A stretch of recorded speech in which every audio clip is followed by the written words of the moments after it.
السلام علیکم۔ یہ ہیں وہ جذباتی مناظر جب عمران خان اسلام آباد جوڈیشل کمپلیکس پہنچے۔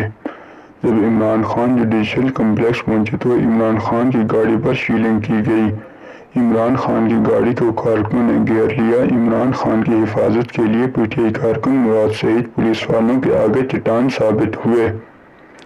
جوڈیشل کمپلیکس میں اسلام آباد میں پولیس اور پی ٹی آئی کے کارکن جب آمنے سامنے ہوئے تو ایک دوسرے کے اوپر لاٹھی چارج کی، ایک دوسرے کے اوپر ڈنڈوں کا حملہ کیا۔ جوڈیشل کمپلیکس میدان جنگ بنا رہا۔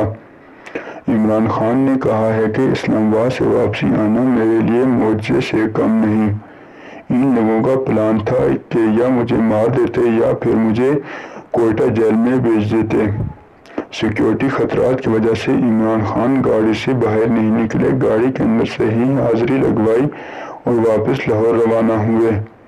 عمران خان نے اپنے کارکنوں کا حوصلہ بڑھایا اور انہیں شاباش دی۔ پی ٹی آئی کارکن اسلام آباد پولیس کے آگے چٹان ثابت ہوئے۔